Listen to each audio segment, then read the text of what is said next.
Muchas gracias por la invitación y contenta de estar el día de hoy aquí. Doctora, para empezar hay que definir términos, ¿no? ¿Qué es el famoso TDAH, ¿no? Así es, bueno, las siglas son TDAH, ¿no? Uh-huh. Estamos hablando del trastorno, son las siglas para el trastorno de déficit de atención e hiperactividad, que viene a ser el trastorno del neurodesarrollo más frecuente en la infancia. Y si hablamos de problemas en el comportamiento de los niños, también es el principal problema con el que nos vemos lidiando el día de hoy.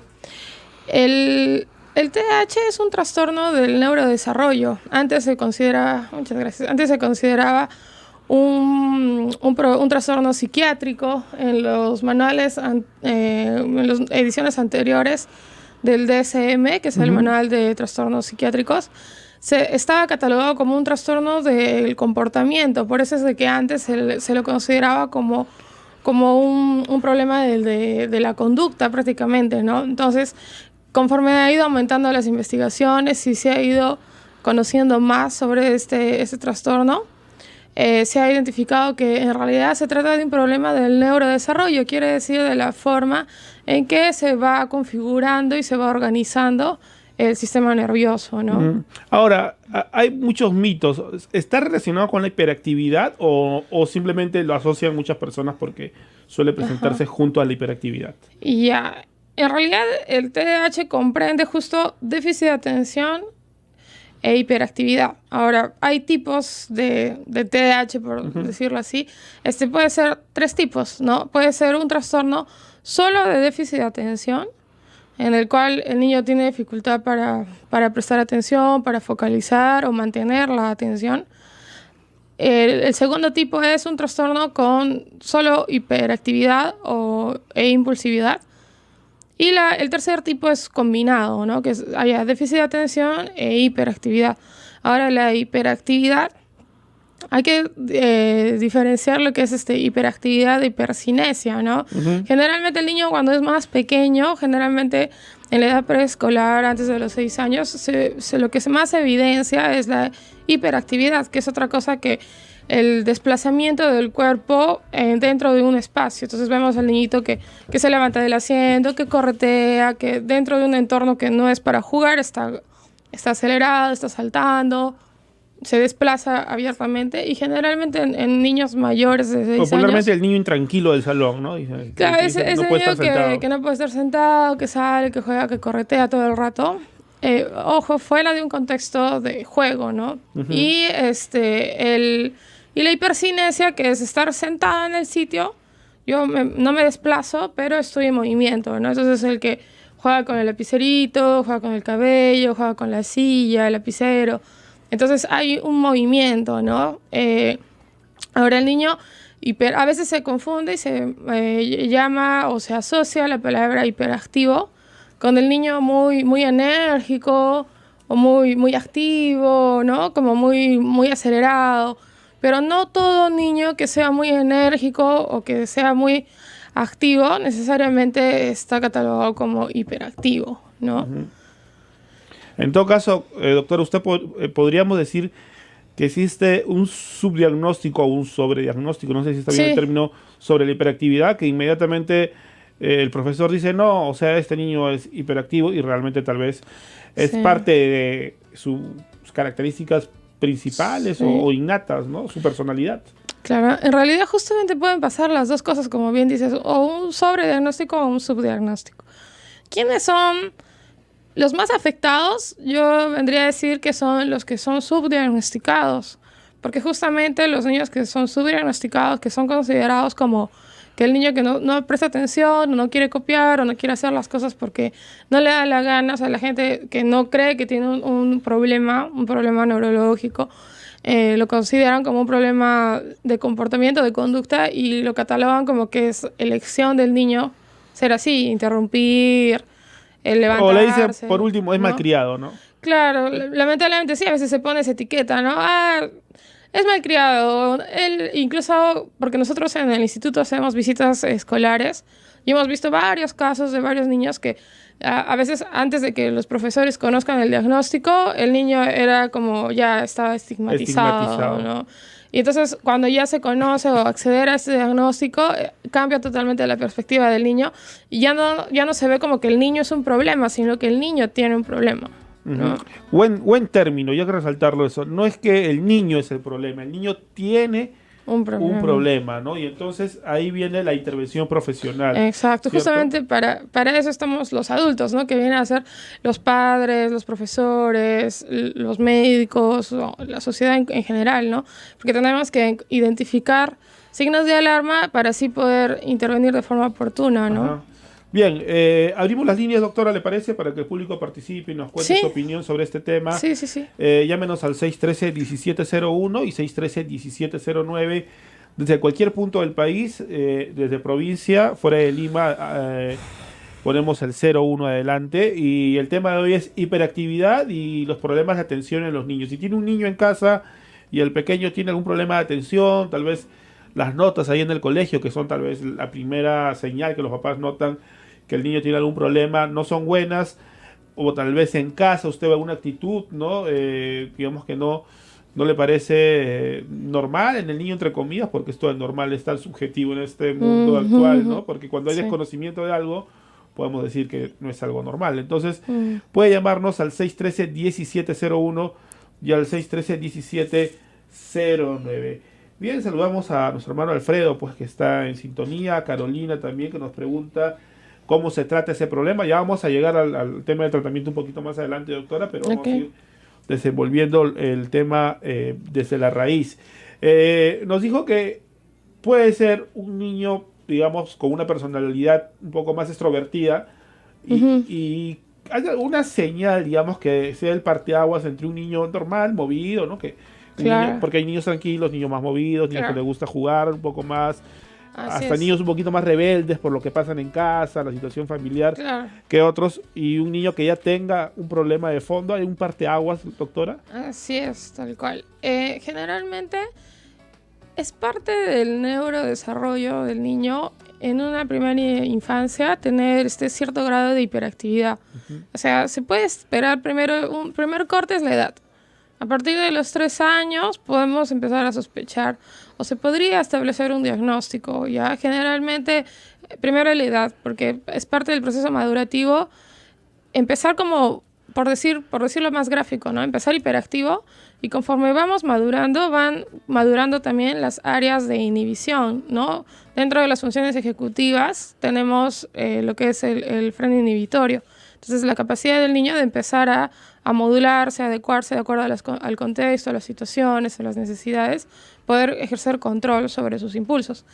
Entonces, aparte de la edad, tenemos que tomar en cuenta el contexto.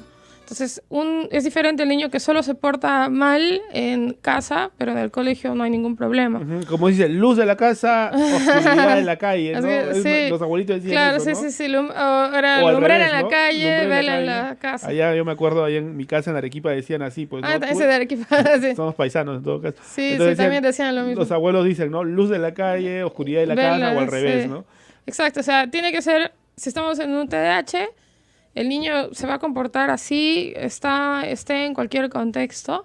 Por otro lado, este tipo de situaciones no van a estar relacionadas a un evento en particular. O sea, no es que yo me puse hiperactivo, desarrollé TDAH porque nació mi hermanito o porque me mudé. O sea, generalmente no es que yo de la nada por algo circunstancial, sino que tiene que ser algo que es desde temprana edad y generalmente que dura más de 6 meses de forma continua y que además de que se presentan estas dos condiciones, la otra es de que estos problemas me generen, más bien dicho, estas dificultades realmente significan un problema en mi desempeño. O sea, tiene que afectar la calidad de mis relaciones personales, tiene que afectar mi rendimiento escolar, mi vida familiar. O sea, si ya hay problemas en casa, si esto genera, por ejemplo, discusiones entre los padres, malas notas en el colegio, o que el chiquito no se junte con nadie porque es muy, entre comillas, como dijo la doctora, estigmatizado como el malcriado del salón, ya podría configurar un problema de déficit de atención. Sí, tiene que haber esto, ¿no? Un inicio temprano, que se presente en varios contextos y que afecta la calidad de vida de la persona y tiene una duración de más de 6 meses, ¿no? Muy bien, tenemos llamada del público, vamos a conversar con nuestros oyentes. Leonor desde Puno. Buenas tardes, Leonor. ¿Cuál es tu pregunta? Buenas tardes. Consultarle una consultita a la doctora. Yo tengo un niño de 11 años y él va a la escuela y todo, y el problema es que él resulta que me dice, cuando va a la escuela, cuando regresa, me dice, yo le pregunto, ¿no? Un día que salieron de paseo, le pregunté, le dije, ¿quiénes son tus amigos? Y resulta que me dice, yo no tengo ningún amigo más, no tengo nadie, y se pone a llorar, y no sé por qué tiene esa deficiencia, y por eso estoy llamando. ¿Quedó claro, doctora? ¿Alguna repregunta para nuestra amiga de Puno? Sí, ¿y cómo están sus notas? Regular, no está tan bien y tampoco está tan... ¿Qué? 11 años me dijo que tiene. Sí, está en 5º grado de primaria. ¿Y ha tenido usted alguna conversación con la profesora? ¿Le ha llegado a comentar cómo es él en clase? Sí, pero la profesora lo único que me dice es que le falta autoestima a tu hijo. Solamente eso me indica. ¿Y usted en casa, el desempeño de él en casa es tranquilo, llevadero, no hay ningún problema? No, él es tranquilo, pero tiene un hermano menor, él tiene 7 años y con él se agarra como si fuera de su misma edad. Él no considera a su hermano menor como menor, sino lo ve como si fuera de su edad. ¿Quedó claro, doctora? Sí. ¿Algo más por ahí? Generalmente en este caso como el que... Listo, Leonor, escucha sí. la respuesta por la radio. Gracias. ¿Me escucha? Ya.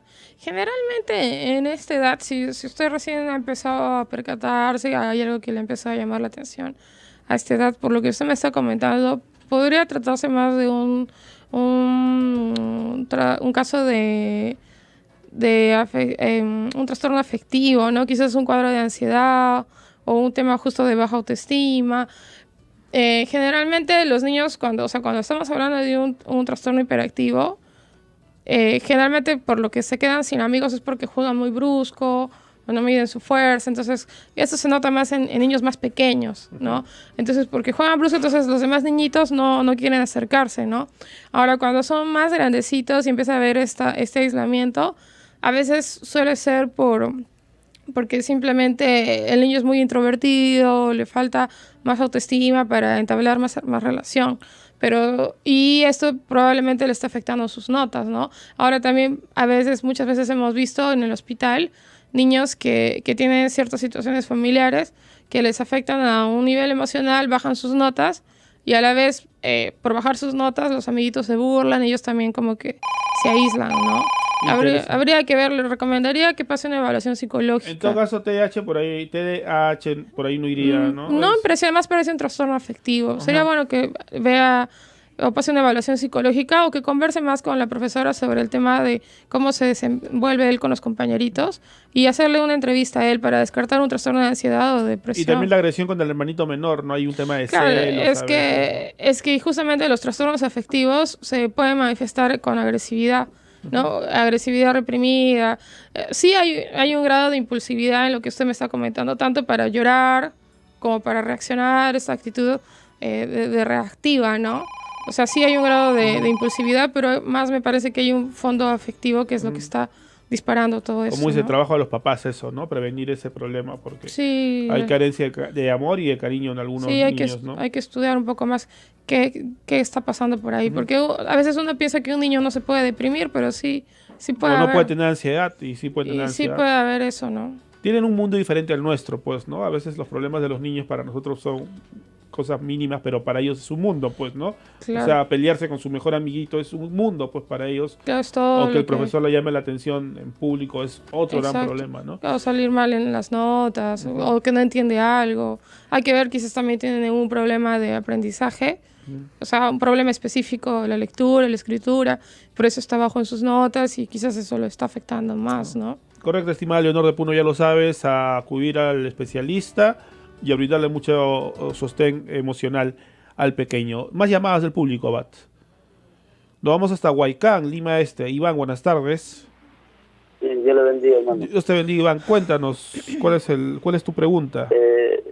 Mi pregunta es, yo tengo un niño de 6 años y el niño a veces no quiere trabajar en el colegio porque en el control me mandan que no coopera, no obedece, solo quiere jugar, quiere inquieta a sus amigos. pero aquí en la casa también es igual. Cuando le mandamos a su tarea no copia, se va a jugar un ratito, no descuidamos, se desaparece, se va a jugar con su primo, pero sí, a veces cuando lo sentamos y le explicamos, él aprende, él entiende, es bien inteligente el niño. Claro, usted ve que él entiende rápido cuando uno le explica, él sí lo capta. Sí, yo le explico uno o hasta 2 veces y él entiende. Entiende. Y necesita que estén ustedes con él para que él termine de hacer lo que está haciendo. Si lo dejan solo, él se pone a hacer otra cosa. Sí, eso es lo que pasa. Claro, se desorganiza. Y yo quisiera ayudarlo, mijo, porque verdad en el colegio no copia, todo su cuaderno está falta, CS, lo pone, no copia, ¿no? Muy bien, ¿quedó claro, Así doctora? es. ¿Alguna repregunta? Sí, él está ahorita en primero. En primer grado. Sí, y esto todo lo han reportado recién este año o ya en años anteriores había alguna cosita. No, desde inicial está él así de 4 o 5 años. Muchas gracias. Ya. Listo, gracias, estimado oyente de Huaycán. En primer lugar, creo que hay que felicitarlo por su papá preocupado, ¿no? Normalmente las mamás llaman, pero un papá... Sí, es bueno, ¿no? Y es bueno todo lo que él ha descrito, es un típico caso como recordé todo lo que nos TDAH. explicó usted, ¿no? Sí. Ahora, obviamente, yo no es que esté haciéndole un diagnóstico que reemplace ahorita una consulta médica. Yo igual le recomendaría que pase una evaluación, pero si lo describimos gráficamente como para los demás oyentes, tiene muchas cosas que dan un indicio de sospechar más un TDAH que el caso anterior, comparando, ¿no? Entonces, en este caso vemos, ¿no? Una historia de más de 6 meses de afectación. Un niño que necesita apoyo constante, que se desorganiza, que se distrae, que no concluye las cosas que inicia. Eso es muy, muy típico de la desatención. Se deja a medias todo. Y exacto, porque eso es una cosa quizás que quisiera que se lleven de perla hoy día, sobre todo quienes trabajen con niños y quienes estén en constante contacto con niños, ya sean papás o maestros o médicos. O también acá en las iglesias cristianas tenemos la escuela de los domingos, la escuela de niños, y hay muchos maestros que también Exacto, escuchan. eso es muy importante, ¿no? Entonces, ¿qué pasa? De que a veces uno cree que la desatención es el niño que está mirando el techo, ¿no? Claro que está así, ¿no? Que sí se puede manifestar en algunos casos. Avioncitos, ¿no? Claro, como que estoy ido, ¿no? Y a veces no pasa eso. O sea, el principal problema con la desatención es la dificultad para concluir las cosas. O sea, dificultad para organizarme, para hacer algo. Es el niño que da vueltas y vueltas, ¿no? Es como que va a hacer un trabajo y se levanta a traer agua. Se voltea a recoger el lápiz, va a traer el cuaderno, luego se voltea y está. O sea, es porque hay muchas interrupciones porque le cuesta mantener el tono a la concentración. Por otro lado, la desorganización. Por otro lado, el dejar las cosas inconclusas, ¿no? Entonces, ahí el niño que necesita más apoyo, presencia de los papás, motivación, que necesita algo que le llame realmente la atención o que le genere un interés especial, ahí generalmente hay que sospechar bastante del déficit de atención. El niño te puede estar mirando, el niño puede estar incluso escuchándote, pero su cabeza está en otro lado, ¿no? Entonces, eso es lo que más afecta a nivel funcional, el déficit de atención. Y por eso importa. Y algo muy, muy, muy importante también que dijo el señor de Huaycán, que su hijo es inteligente. Entonces, los niños con TDAH no son personas que tengan un déficit intelectual, aunque muchas veces tengan malas notas. Lo que pasa con muchas frecuencias es de que al niño uno le enseña, el niño lo entiende, se acuerda, hasta incluso uno le pregunta y él te sabe muy bien la lección, y a la hora de dar el examen sale jalado. Porque se distrae y empieza a hacer otra cosa. Claro, es que entiende mal la pregunta o por misma su falta de organización para entender bien la pregunta o la impulsividad de responder sin haber leído bien, marca otra cosa o marca incompleto, o el típico que hace la operación matemática y se equivoca en una partecita chiquita, pese a que él sí sabía bien la respuesta. O sea, claro, todo la lección, ¿no? Sí. Entonces, pese a todo eso, salen mal. Y a veces se burla o se los cataloga como tontos o que no son buenos alumnos. Y como son niños que se dan cuenta de las cosas, sufren. Entonces, ahí empieza a aparecer. No es propio del TDAH ser agresivo. Eso también es bueno aclarar, porque como uno asocia la hiperactividad con ser rápido y ser impulsivo y reactivo, no es propio del TDAH ser agresivo, Generalmente para que un niño con TDAH ya empiece a agredir, a pelearse con el hermano, a pegar a los compañeritos, a los papás, incluso también que se pasa eso, es un niño que ya ha generado ansiedad extra, quizás por haber sido justamente estigmatizado o haber recibido algún tipo de maltrato, burlas o trato diferenciado, ¿no? Entonces, nuestro amigo Baikán debería acudir a la Sí, especialista, sí, ¿no? yo también le recomendaría que pase una evaluación. Generalmente el procedimiento que nosotros hacemos en el Instituto de Rehabilitación es, los niños nos vienen derivados generalmente el gran pool son derivados por profesores, ¿ya? Por la institución educativa nos envía un informe escolar indicando justo todo lo que observan. También nos vienen derivados de centros de salud o de otros hospitales, ¿no? Por neuropediatras o psiquiatras. Entonces nos llegan los niños, pasan una evaluación médica. Nosotros, o sea, un niño con TDAH debe de pasar sí o sí una evaluación médica para descartar causas orgánicas, causas neurológicas que estén comprometiendo el comportamiento, porque no todo niño que está acelerado necesariamente es TDAH, ¿ya? Porque puede haber procesos infecciosos, puede haber procesos metabólicos, problemas sensoriales, hasta problemas de la vista o de oído que pueden condicionar ese tipo de conductas. Entonces es recomendable siempre pasar una evaluación médica para descartar otras cosas.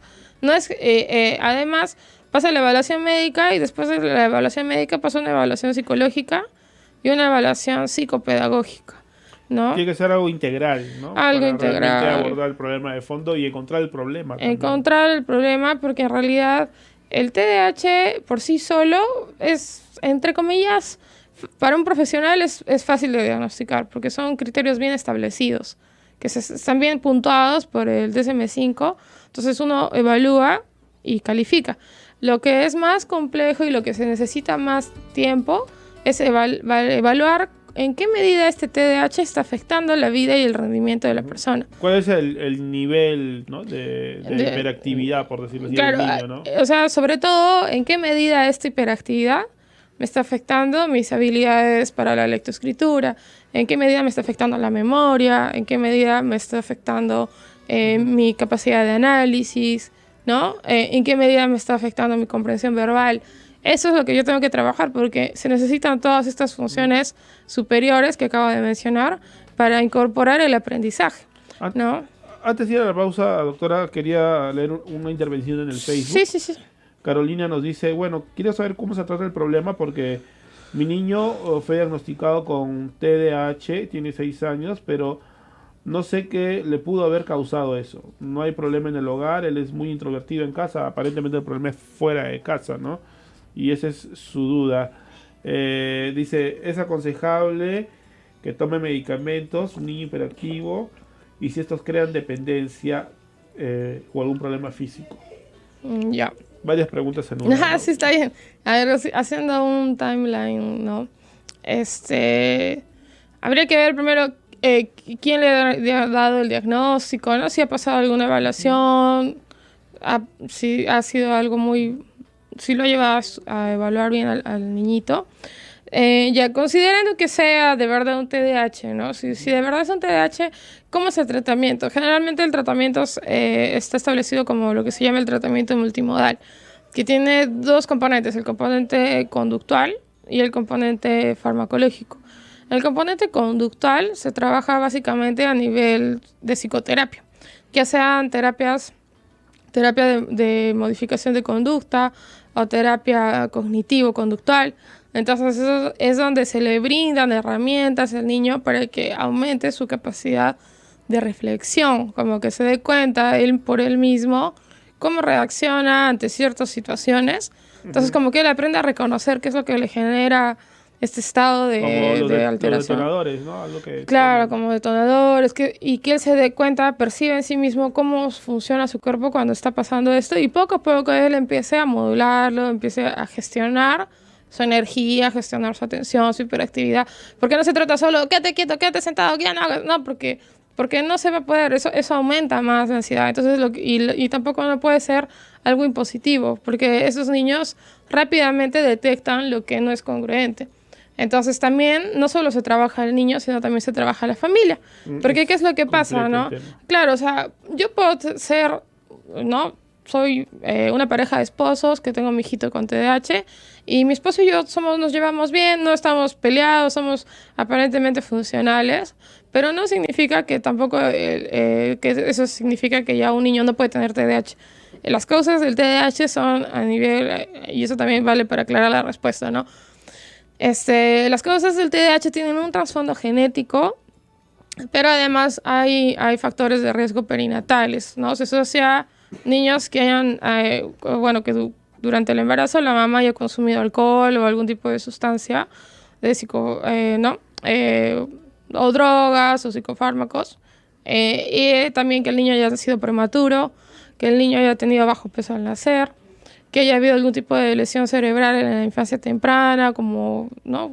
Convulsiones o accidentes, ¿no? Entonces tiene que haber un origen orgánico, ¿ya? Porque recordemos que el TDAH es un trastorno del neurodesarrollo. No se ha comprobado que las familias disfuncionales crean TDAH. Lo que sí hacen es que un niño que tiene TDAH por una causa orgánica le aumenten los síntomas, o sea, le compliquen más las cosas. Pero no es que... Digamos que no ayuda al encauzamiento del problema, sino lo dispara aún más. Claro, sí, lo acentúa más, ¿no? Pero yo puedo ser una familia perfecta y mi niño puede tener TDAH, ¿no? Correcto. Hay que aclararle entonces a los papás que no es que es un problema emocional, es un problema orgánico, es un problema de fondo, ¿no? Exacto. Sobre todo. Tiene un sustento biológico, pero que puede ser modificado y puede ser compensado con el apoyo familiar. Así también puede ser empeorado por el entorno familiar o educativo, ¿no? Entonces, el tratamiento psicológico abarca al paciente y abarca a la familia, porque también los padres tienen que tener claro sus roles, ¿no? Saber establecer límites, saber motivar al niño también. Tiene que haber una mutuo acuerdo entre estilos de crianza, tanto entre el papá y la mamá como los papás y los abuelos, ¿no? Y los demás familiares, porque hay como... que vive con los abuelos es un poco más complejo. Claro, la crianza del abuelo, ¿no? A veces dicen, uy, crianza ellos son del los abuelo. bravos de la casa, ¿no? Claro, es que no uno hagas quiere esto. engreírlo. No, déjalo, no le digas, pobrecito, ¿no? O también hay esto, ¿no? Que el papá se ausenta porque tiene que trabajar, entonces el único rato que está con el niño quiere engreírlo, ¿no? Entonces al final... Y la mamá le pone los límites y al final la mamá es la bruja, pero, o sea... O se contradicen entre ellos. O peor todavía creo que es que uno le pida al niño cosas que uno mismo no hace, ¿no? Correcto. O sea, lee, estudia, sea ordenado y yo hago cualquier cosa. El ejemplo Sí. habla mejor de nosotros que 1000 palabras. Bien, vamos a hacer una pausa y creo que ya hemos abordado el origen, también algunos síntomas, pero vamos a ir en nuestro bloque ya final hablar un poquito, doctora, sobre los avances en los tratamientos, es decir, si es que este niño no es tratado, ¿qué adulto vamos a formar cuando no tiene, digamos, un tratamiento oportuno durante su niñez? Es posible que esta generación de los millennials haya crecido con este TDAH y por eso no duran mucho en los trabajos, o hay muchos estudios, ¿no?, a largo plazo de estos problemas. Así que tras la pausa volvemos, llámenos 613-1701, 613-1709 y pregúntenos sobre la hiperactividad en los niños, ¿no? Los problemas de atención, cómo le va a su niño en el colegio. ¿Usted ha visto algún comportamiento ahí que no puede estar tranquilo, saltarín por aquí, por allá? ¿Será TDAH? ¿No será TDAH? Todo tras la pausa, ya volvemos. Correcto, continuamos con Hablemos de Salud, 613-1701, 613-1709, estamos hablando sobre hiperactividad en niños y los problemas de atención en los niños, así que estamos esperando sus llamadas, cualquier duda al 613-1701 o al 613-1709. Recuerden que la hiperactividad no la puede diagnosticar cualquier persona, ni este déficit, ni este trastorno de atención, sino debe ser diagnosticado por un especialista, haciendo una pequeña recapitulación de lo que el especialista nos dijo. Y en realidad hay que tener en cuenta que un niño hiperactivo no solamente es hiperactivo en el colegio, sino, como el especialista nos dijo, es hiperactivo en la casa, cuando sale al supermercado o sale al centro comercial o llevan a ver una película, el niño no puede estar tranquilo. Entonces no es que sea solo en un ámbito, ¿no?, de su vida, sino que en todos los ámbitos es un niño que no puede estar tranquilo y que, como lo dijo la doctora, afecta ya la convivencia de sus notas, sus relaciones interpersonales, hay problemas en el hogar. Así que por ahí va el TDAH y a partir de los 3 años recién podríamos, ¿no, Sí. doctora, encontrar los síntomas O sea, se que podría- podríamos decir, o diagnosticar. Claro, se podría establecer que ya hay un diagnóstico, ¿no? Entonces, esa es la recapitulación, ¿no?, del tema Así de hoy. es, muy bien. Y los alentamos a que nos llamen. 613-1701, 613-1709. Abad va a estar muy atento contestando las llamadas de la audiencia de todo el Perú, ¿no?, sobre este tema del TDAH o los problemas de hiperactividad. 613-1701, 613-1709, o también las redes sociales, por supuesto. Facebook está habilitado para sus interrogantes.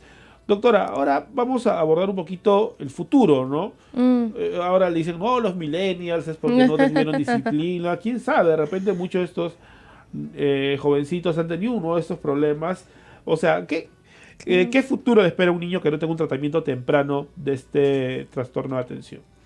Bueno, lo que se ha establecido en las guías de práctica clínica para un adulto con TDAH son afectaciones a nivel, a ver, en la vida, generalmente un 18%, generalmente un 18% de TDAH son expulsados del colegio. Un 40% pueden tener fracaso escolar, ¿no?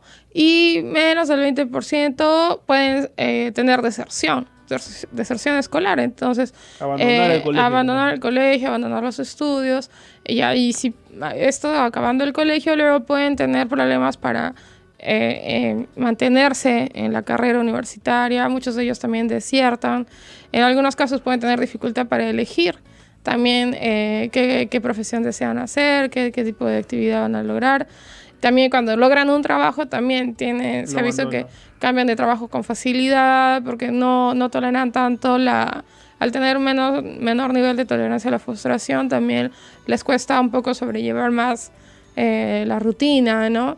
Igual también con las parejas, se ha visto que tiene mayor incidencia de divorcios, ¿no? Mayor incidencia entonces, también no es una cosa de juego, ¿no? No es que ya va a madurar, es un tema que puede tener consecuencias a largo plazo. Generalmente, por eso, clínicamente mejora, ¿no? O sea, si yo, más chiquito, el niñito está que se revolotea, más grande está sentado, pero está que mueve la piedra, está que juega con las cosas.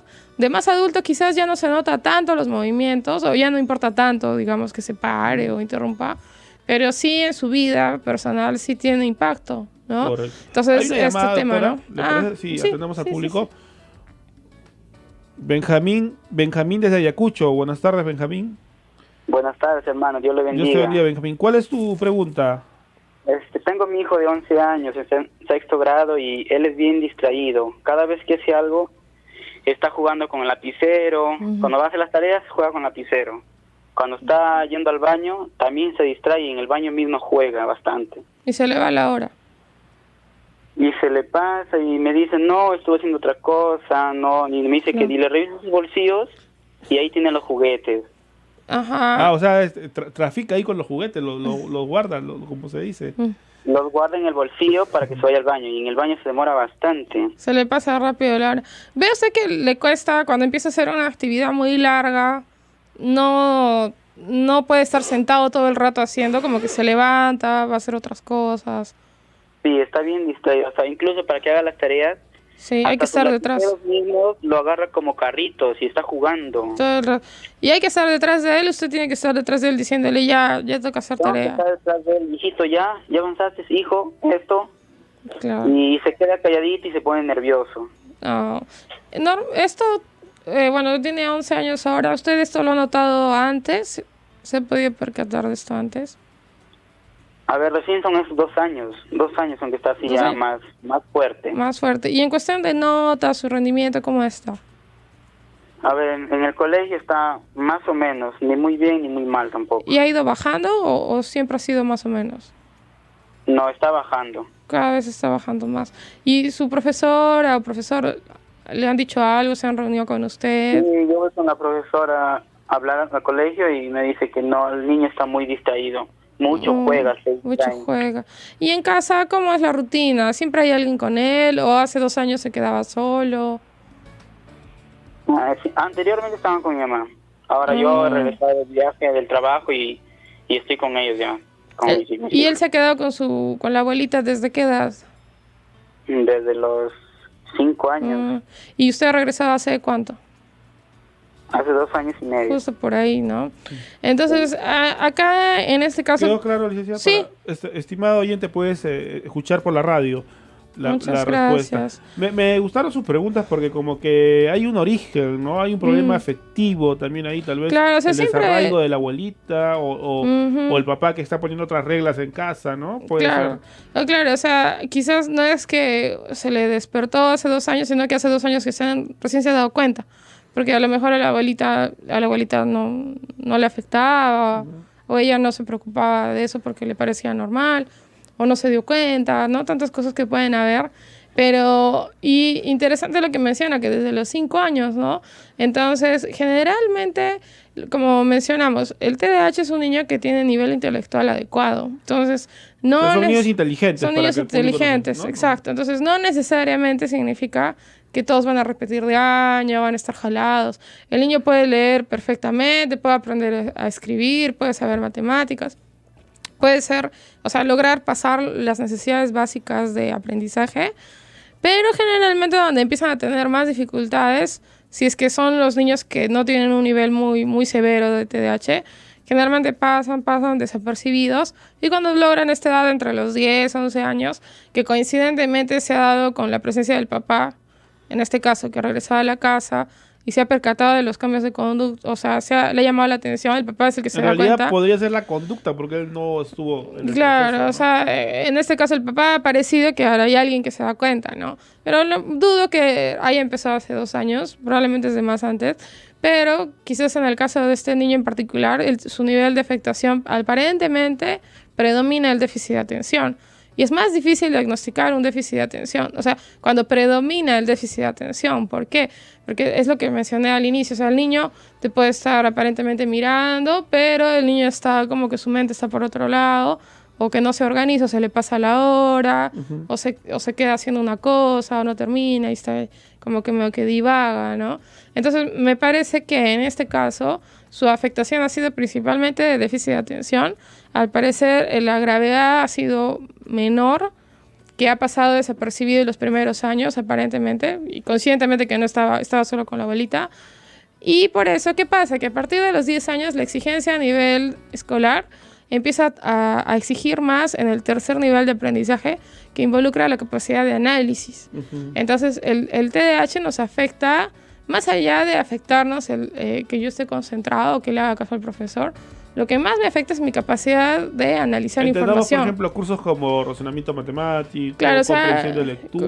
Comprensión de lectura, redacción de textos. Ahí empieza a complicarse el claro, tema. que son funciones más complejas, que ¿no? De como se dice, metacognición. Concentración, ¿no? Como se claro, dice popularmente. y aparte de concentrar, porque el niño utiliza la atención desde que mira a la mamá cuando está lactando, ¿no? O sea, nosotros usamos la atención desde que nacemos. Pero ¿qué pasa? Que conforme va creciendo el nivel de complejidad del aprendizaje y la demanda de los niveles, yo tengo que ser capaz de trabajar con lo abstracto, con lo que no está explícito en mi carpeta de trabajo, en lo que yo estoy haciendo. Entonces, trabajo con más conceptos abstractos, vuelvo a decir. Entonces estamos hablando de cosas que no están en el lugar. Entonces por eso en inicial trabajamos haciendo bolitas, cortando, son cosas que yo estoy tocando, pero conforme voy creciendo me impide, más bien me exige más el requerimiento escolar que yo trabaje con cosas que están en mi mente. Entonces yo necesito mantener un tono atencional que me haga poder organizar esa información, porque yo estoy hablando, estoy recibiendo información constantemente y tengo que distribuir, tengo que seccionar, categorizar. Entonces ahí empieza a y como el TDAH, entonces el TDAH hace que esa información como que se me desorganiza en la mente y se me va. ¿Qué le podríamos decir a nuestro amigo que nos ha llamado de Ayacucho? Sí, yo le recomendaría también que pase una evaluación. Yo le recomendaría que pase o con un psicólogo en una primera instancia, o con un psicopedagogo o un neuropsicólogo, y si es que está... y después de esta evaluación previa que se ha derivado a un neuropediatra o psiquiatra. Si es que aprovecha, ¿no? Hay atención. Sí. Sentido, ¿no? Hay especialistas en Huamanga, así que Sí. al psicólogo o al psicopedagogo o al neuropsicólogo, ¿no? Para Claro, empezar podría para ser. empezar, y después que sea derivado un médico.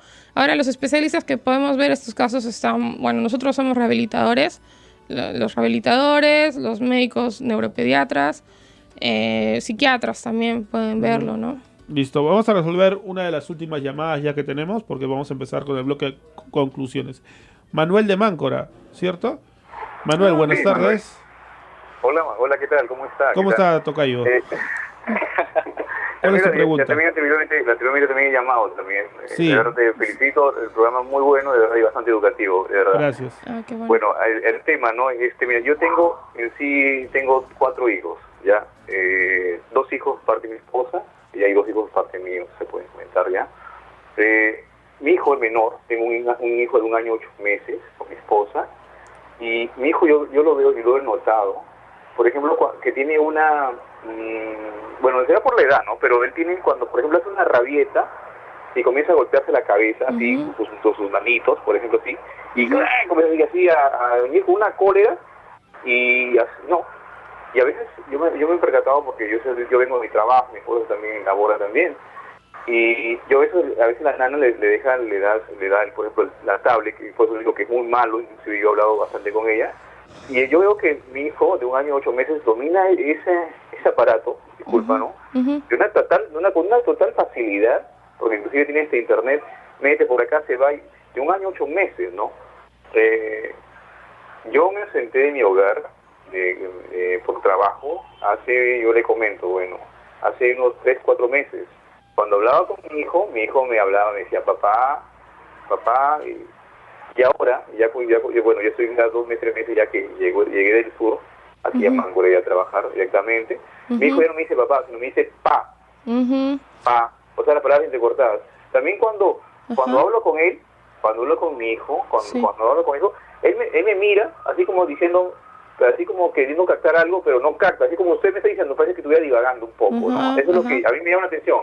Parece que nos mira, o a veces mira un punto fijo, y está ahí, y luego se recuerda, se queda ahí, y luego se recuerda y hace otra vez la actividad que está haciendo, por ejemplo. Estimado Manuel, la doctora de repente tiene unas preguntas para ti. Sí. ¿Cómo usted ha notado que, aparte de que antes le decía papá y ahora le dice pa, otras palabras también, ha dejado de decir otras palabras? Sí, exactamente. Por ejemplo, antes decía agua, leche, teta, y ahora ya no. Mamá. Ahora las palabras solamente dice con una palabra, ma, pa. Claro.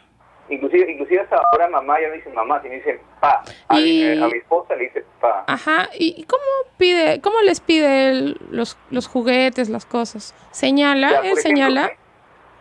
Señala el juguete y comienza a llorar, hace su patarreta, ¿no? Como es un bebé, ¿no? Claro. Y obviamente yo a veces, cuando eso de allá, yo le digo, no, esto por pelota, y él, pa, o sea, me dice, no, pa, o sea, me dice pa. Sí, y cuando él señala, cuando él señala, ¿los mira a ustedes? ¿Los mira a ustedes y señala el objeto o solo señala el objeto?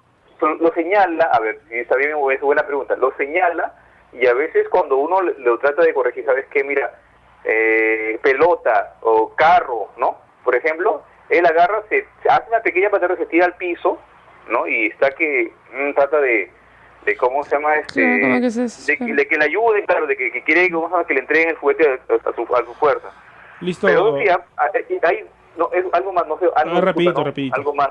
Sí, lo que pasa también es que le entrega también el producto, el juguete, por ejemplo, se concentra tanto en jugar, así juega bien, y ahí luego sí pierde la noción, o sea, de 1 año 8 meses, eso me preocupa demasiado. Disculpe más bien, doctora, gracias. No se preocupe. Gracias. Lo que pasa es que nos está ganando la hora y ya tenemos que ir concluyendo. Gracias, Manuel. Yo le voy a decir una cosa, es un ejemplo muy, muy típico. No me impresiona TDAH, pero sí me llamaría un poco la atención más a otras cositas. Bueno, igual, repito, esto no reemplaza una consulta médica. Yo le invocaría a que pase una evaluación. Me imagino que puede pasar con un neuropediatra allá en Máncora, si no tiene un neuropediatra, un neurólogo o un pediatra, o al menos siquiera un psicólogo, un terapeuta ocupacional. Me da la pequeña impresión que podría tratarse de un caso de espectro autista, ¿ya? El autismo también es me gustaría venir otro día a hablar de eso porque es otro. Es un buen tema. ¿Ya? El trastorno del espectro autista suele manifestarse generalmente, o sea, se puede diagnosticar también después recién de los 3 años, pero los primeros indicios que se puede observar, predictivos, se da justo a los 18 meses. A partir de los 18 meses de edad, este niño tiene 1 año, 8 meses, está por ahí. Generalmente se caracteriza por este tipo de la dificultad en la intersubjetividad secundaria. O sea, en castellano significa la capacidad de poder comunicar necesidades a otra persona. Y generalmente el gesto que un niño hace a esta edad, el más básico y típico es señalar, el cómo pedir, pero lo funcional es que el niño pida mirando a la persona y haciendo una triada de interacción entre la persona y el objeto. Entonces se debería quedar más implícito en este caso particular que él los considera a ustedes como una persona con la que quiere compartir y un medio de compartir con ustedes es a través de la interacción con ese objeto. Con el juguete. Pero en este caso parece como que él estuviera más centrado en el objeto. Y se olvida de los papás. Claro, y otra cosa muy resaltante es esto que menciona el señor de un stop en el avance y como una involución, que suele presentarse también en estos casos, sobre todo en algunos casos que tengan más implicancia genética. No sé si es su primer hijo, su último hijo, sería bueno... igual recomendaría que pase unas evaluaciones porque a veces cuando hay este tipo de compromiso y stop, muchas veces suele estar dentro de algún síndrome genético con conductas de autismo, ¿no? Entonces yo le recomendaría eso. A Manuel de Máncora, a llevarlo al especialista, ¿no? Sí, que pase una evaluación y es una muy buena edad porque en todo caso se puede intervenir, se puede trabajar y se puede descartar también si es que no lo fuera, ¿no? Correcto. Buen dato, buena llamada la de Manuel y bueno, tranquilo pues, ¿no? A ir al especialista y él te va a dar el Y qué soporte. bueno que ha observado y que se está preocupando, ¿no? Pues es algo muy bueno. eso. Bueno, para terminar, Silvia nos dice, es recomendable que los niños con este problema de hiperactividad tomen medicamentos. Bueno, en todo caso, el médico determina eso. Así es, o sea, el tratamiento médico o farmacológico, perdón, generalmente se reserva en ciertas situaciones especiales, ¿no? Cuando no ha habido buena evolución o buena respuesta al tratamiento conductual, que es el de base, ¿no? O cuando ya estamos en situaciones donde de nuevo el TDAH es severo, o sea, tengo déficit de atención, tengo hiperactividad en el colegio, en la casa, me genera problemas en todos lados y me dificulta en gran manera sobrellevar mi vida. Entonces se recomienda, o si no también si es que ya la presencia del TDAH compromete mi integridad o la de otras personas. Correcto. Porque hay casos muy extraños, pero sí se puede dar que niños que se caen del 2º piso, que se fracturan. Son casos extremos. Claro, dicen, entonces si yo necesito poner un stop o un poquito bajar las revoluciones para que el niño se proteja, se puede dar la medicación, pero siempre la medicación la indica un profesional, no se da así. Bien, doctora, ya tenemos que terminar. ¿Algún dato que nos dé sobre el instituto? ¿Cómo están trabajando? Sí. ¿Página web? Ya sí. La página del INR es www.inr.gov.pe, ¿no? Es el Instituto Nacional de Rehabilitación Adriana Rebasa Flores. Estamos en Chorrillos, en la prolongación Guaylas, más allá de la curva. Y bueno, nosotros felices, dichosos de trabajar. Siempre estamos haciendo actividad intramuro, extramuros. Estamos abiertos a capacitar a colegios, si es que desean mandar solicitudes para poder hacer más capacitación docente, porque se necesita hacer trabajo de campo bastante, ¿no? Correcto, así que los directores de los colegios ahí están atentos, o los padres también, hablen con el director, ¿no? Si están en Lima, y pueden contactar al instituto para alguna capacitación, alguna charla. Así es. Y actualmente estamos nosotros ya elaborando la nueva guía de práctica clínica para el TDAH. Estamos también fomentando investigación en este campo y estamos muy deseosos de que esto cambie, ¿no? Cambie el panorama y se mejore. Correcto. Muchas gracias a la doctora Stephanie Cabala Olazábal, especialista en medicina física y rehabilitación del INR, especialista en estos temas de comportamiento, ¿no? Sí. De niños, y es importante pues quitar los estigmas e ir al especialista, ¿no? No quedarse con la duda. Bien, nos despedimos y la comprometemos por una próxima edición a hablar sobre el autismo, ¿no? Que Sí, encantado. nos mencionó que era un tema que aún no se, en medios al menos no se aborda de la forma correcta, y a Internet no ayuda mucho también. Exacto, hay en que esto, tener ¿no? cuidado con las fuentes de información. Hay que tener cuidado con Internet. Así que nos encontramos el próximo lunes.